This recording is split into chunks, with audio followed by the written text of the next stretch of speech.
इफ्तार party ने बिहार की सियासत में नई हलचल पैदा कर दी है। मुस्लिमों ने नीतीश कुमार, चिराग पासवान, चंद्रबाबू नायडू की इफ्तार पार्टियों का बायकॉट कर दिया है। चंद्रबाबू नायडू का बेशक बिहार से कोई लेना देना नहीं है, लेकिन नीतीश कुमार और चिराग पासवान की इफ्तार पार्टियों का बायकॉट बिहार में एनडीए गठबंधन की टेंशन बढ़ा रहा है। कुछ ही महीनों में बिहार में विधानसभा चुनाव हैं, लेकिन नीतीश कुमार, चिराग पासवान दोनों की पार्टियों को मुस्लिम वोट मिलते रहे हैं। ऐसे में इस बायकॉट के बाद चर्चाओं का दौर जारी है। इस बारे में चिराग पासवान ने क्या कहा, ये सुनिए। मदनी साहब का बहुत सम्मान करता हूँ, आदर करता हूँ। उनसे पुराने संबंध हम लोगों के रहे हैं। ऐसे में मैं जानता हूँ कि उनकी अपनी चिंताएं हैं, जिसको लेकर उन्होंने इस तरीके का फैसला लिया है। बहरहाल मैं बस उनसे इतना कहूँगा कि जिनको उन्होंने मुसलमान समाज का संभवतः ठेकेदार बनना सही समझा है, क्या वो लोग उनके हितों का संरक्षण कर पा रहे हैं? आप भले हमारे इफ्तार में मुस्लिम संगठनों को आप कहें कि भाई ना जाएं, मुख्यमंत्री जी के इफ्तार में आप कहें कि वो ना जाएं, चंद्रबाबू नायडू जी के इफ्तार में उनको कहें कि वो ना जाएं, पर जो लोग राजद के इफ्तार में जा रहे हैं, बताएं कि इन लोगों ने क्या किया है मुसलमानों के लिए।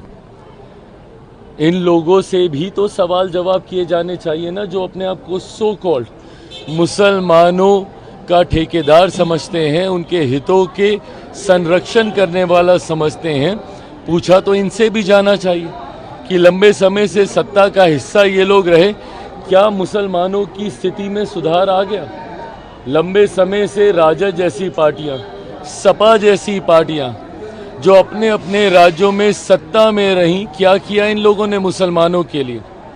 अगर मैं अपनी बात करूं, मेरे नेता, मेरे पिता आदरणीय रामविलास पासवान जी ने तो अपनी पार्टी तक को समाप्त कर दिया था, मुसलमान को मुख्यमंत्री बनाने की सोच को सामने रखने को लेकर। क्या किया था उस वक्त राजद जैसी पार्टियों ने? बहरहाल मैं मदनी साहब का आदर करता हूं और उन्होंने ये कहा है मेरे सराखों पर उनको भी कम से कम इन बातों को देखना चाहिए कि जिन लोगों को आप अपना हितैषी समझते हैं, मौका आने पर वो क्या करते हैं आपके लिए और आपके समाज के लिए।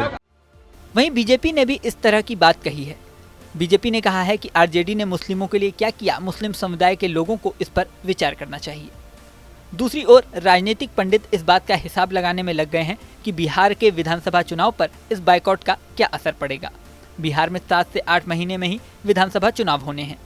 बिहार की राजनीति में मुस्लिमों के असर की बात करें तो बिहार में मुस्लिम आबादी 17.70% है।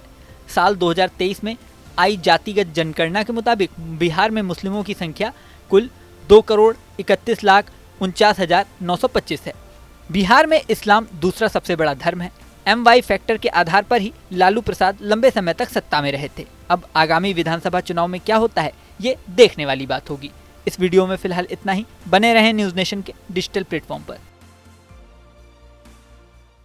न्यूज नेशन अब व्हाट्सएप पर। खबरों के ताजा अपडेट के लिए न्यूज नेशन के इस QR कोड को स्कैन करें।